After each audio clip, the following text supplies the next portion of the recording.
Mouthpiece of the Pac-12, John Canzano, writes a blatant hit piece on the University of Nevada, Las Vegas, UNLV. But is he right about UNLV? Is everybody right to be frustrated with our school? I'm going to break it down for you. This is the Let's Run podcast.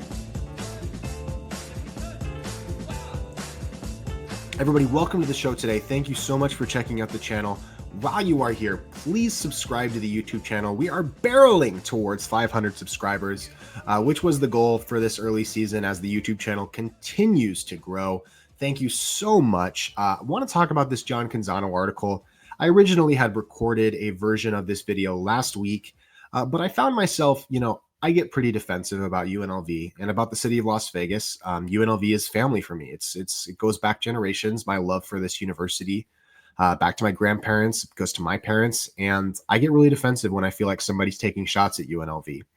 So after I recorded my initial version of this video, which responds to an article written by John Canzano, which was released last week. If you don't know who John Canzano is, he is a reporter. He has a Substack, he's a writer, he does some radio, some podcasting, and he is widely seen and is basically the mouthpiece of the Pac-12.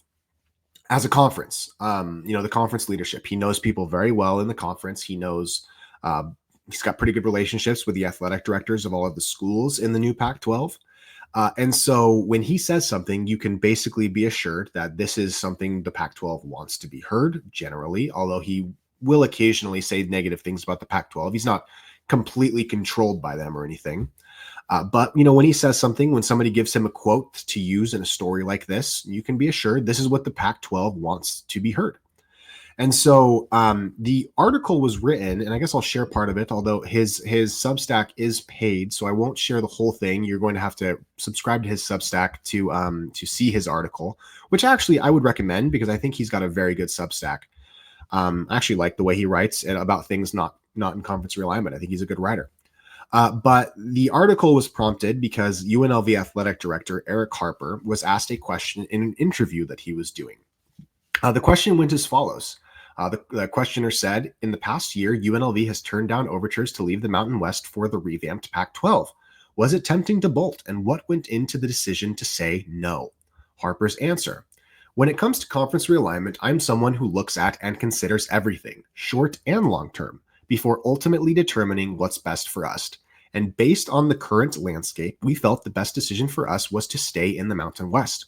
For one thing, the Pac-12 is not what it once was. It's the same logo, but without USC,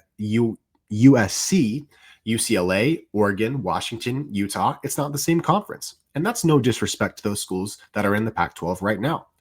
Also, there's going to be another conference realignment. Everybody knows that. What's it going to look like? Who knows? If anyone tells you they know exactly how everything is going to shake out, they're absolutely full of it. The only certainty is that those programs that have a strong history of success, reside in strong media markets, and are consistently ranked at season's end are not changing conferences. However, there can be surprises as we have seen in recent years.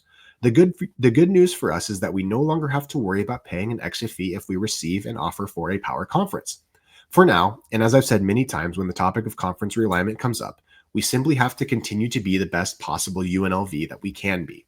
And wherever things fall, they fall. So that's the quote that kind of prompted this article being written. Canzano hears this quote, and clearly this quote upset people in the new Pac-12. And my initial response to this quote by Eric Harper was, well, why is it so upsetting? As Canzano himself says, the new Pac-12 isn't what it used to be. And,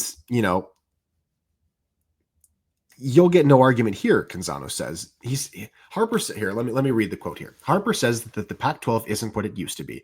You'll get no argument here, but neither is the Mountain West. It lost Boise State, Colorado State, San Diego State, Fresno State, and Utah State.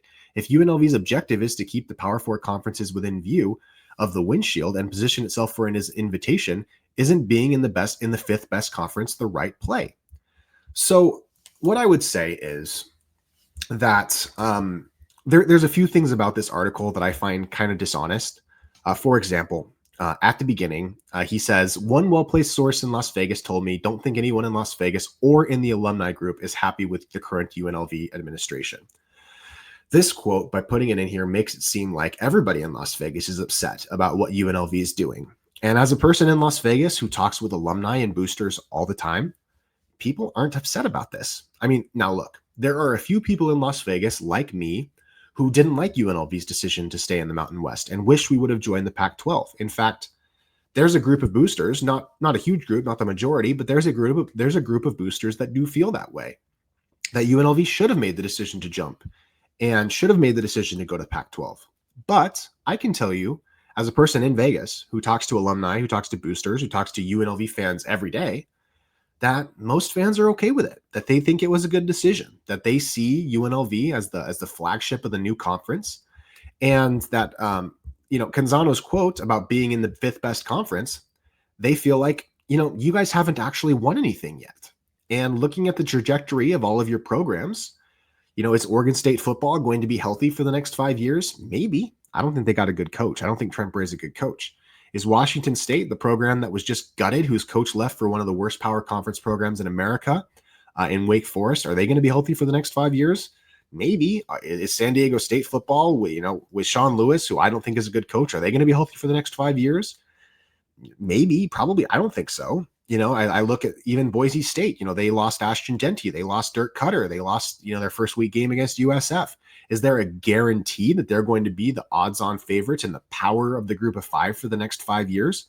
Because they weren't the previous 5 years, from 2019 to 2024, before Ashton Genty really kind of took off in a season that he should have won the Heisman.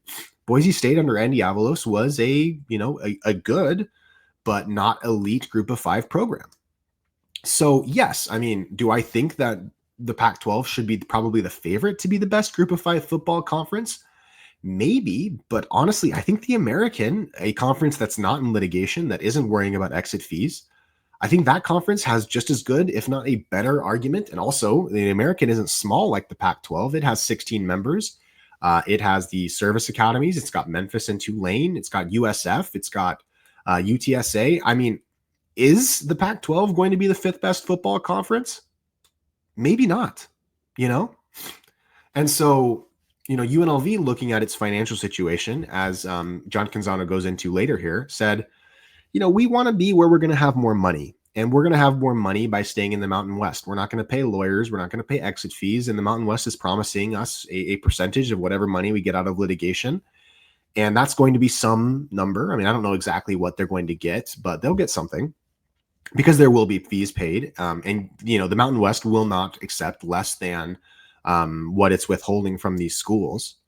And I don't think that they'll, receive less than that. So, I mean, UNLV is still looking at least a $10 to $12 million payday by staying in the new Mountain West.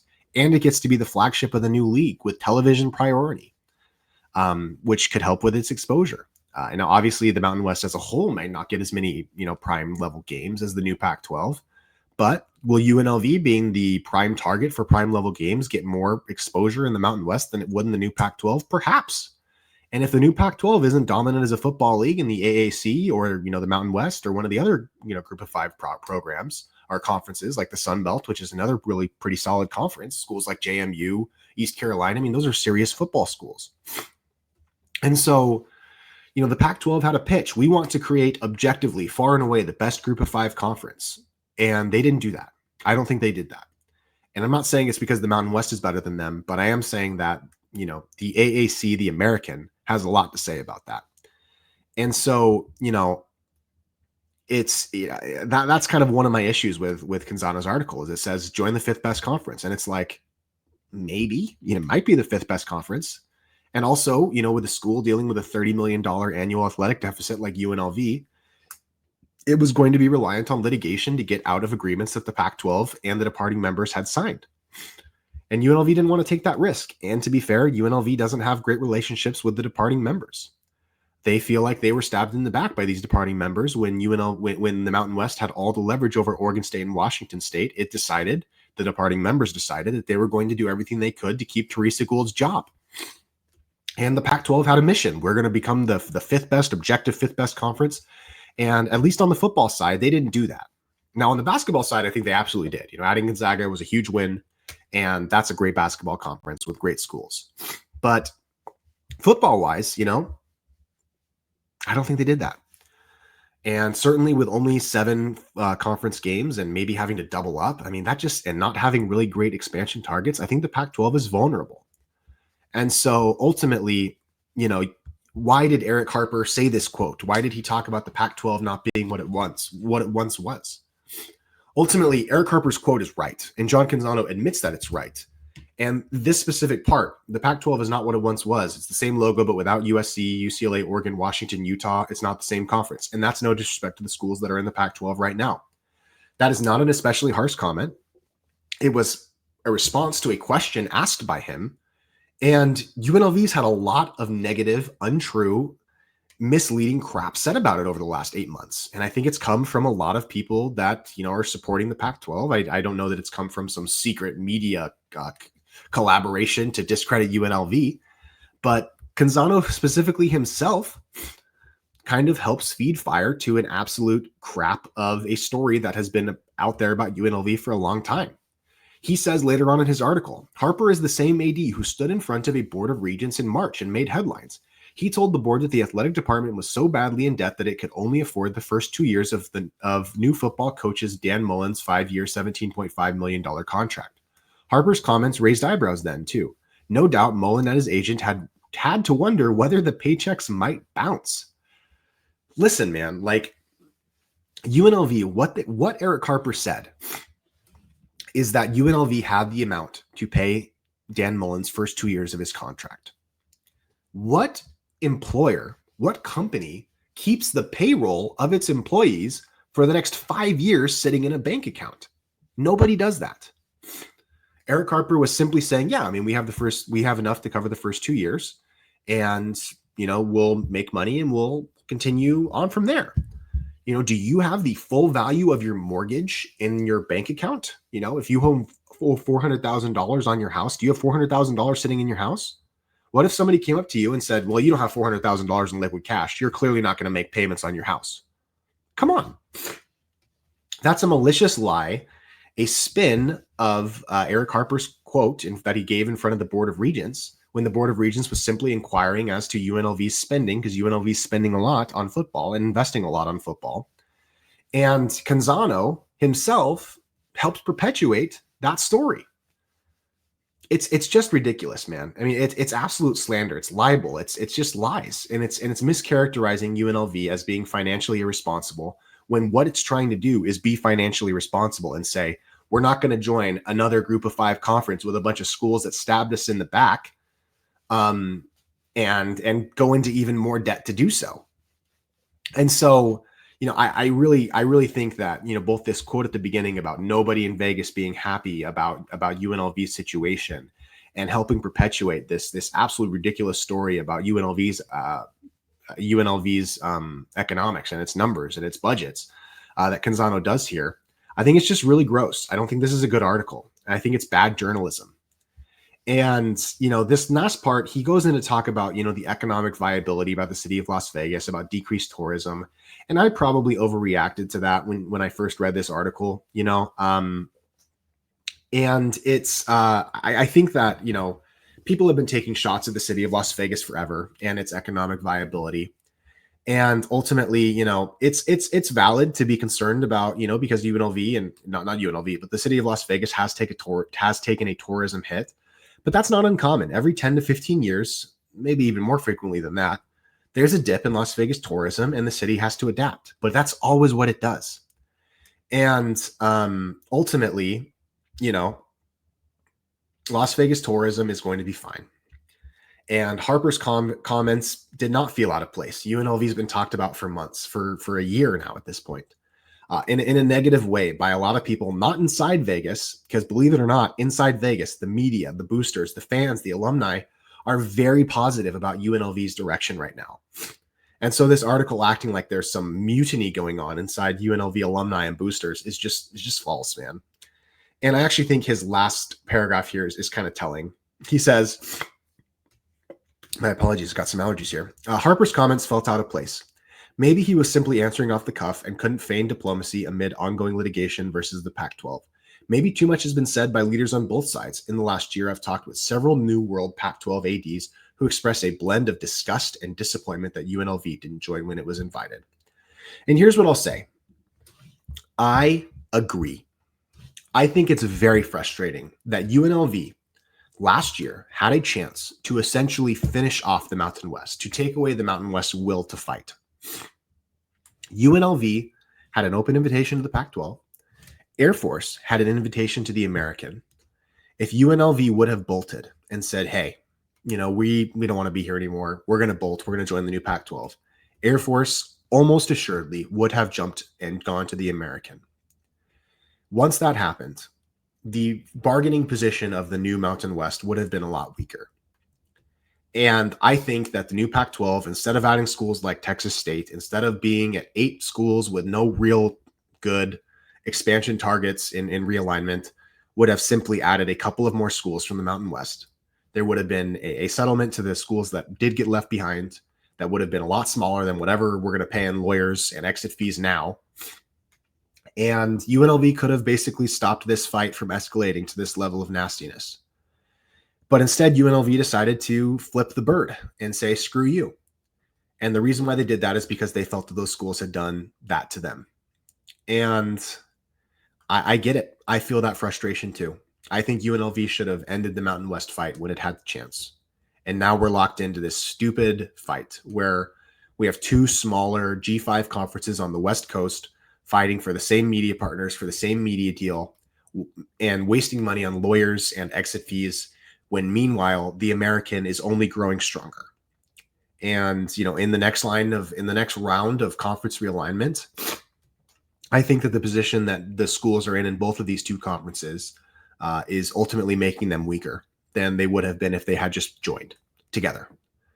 And I know that people don't like that, merging was never an option. You know why merging wasn't an option? It was because Teresa Gould and Gloria Nevarez, one of them didn't want to lose their job. And yes, there was some animosity between San Diego State, Boise State, some of the schools that wanted to leave for the new Pac-12, and some of the schools that remained behind. But primarily, this is a fight about 2 corporate entities. The Pac-12 is a corporate entity, and the Mountain West is a corporate entity. Those are distinct from the schools within the conferences. The people in the Pac-12 didn't want to lose their jobs. The people in the Mountain West didn't want to lose their jobs. And I'm talking about the actual corporate structure of the conference itself, not the schools. And that ultimately, in my opinion, is what prevented this from just being a normal conference realignment round. And UNLV had the power to stop that and chose not to. And that's frustrating. And I get it. At the same time, the constant hit pieces about UNLV's finances that have been written, the backhanded remarks. I just think, this piece by Canzano is just not professional. It's just not well done, And I like John Canzano. I listen to Canzano and Wilner. I read I'm a subscriber to his Substack. I pay him money each month to read what he writes. So I like him. And, nobody's perfect. But when you're the mouthpiece of the new Pac-12 and you put out slop like that, because I really do think that's a pretty bad article, I think it does more harm than good. And if the bridges between the new Pac-12 and the new Mountain West and UNLV and the new Pac-12 weren't already burned, an atomic bomb was dropped on them today or last week.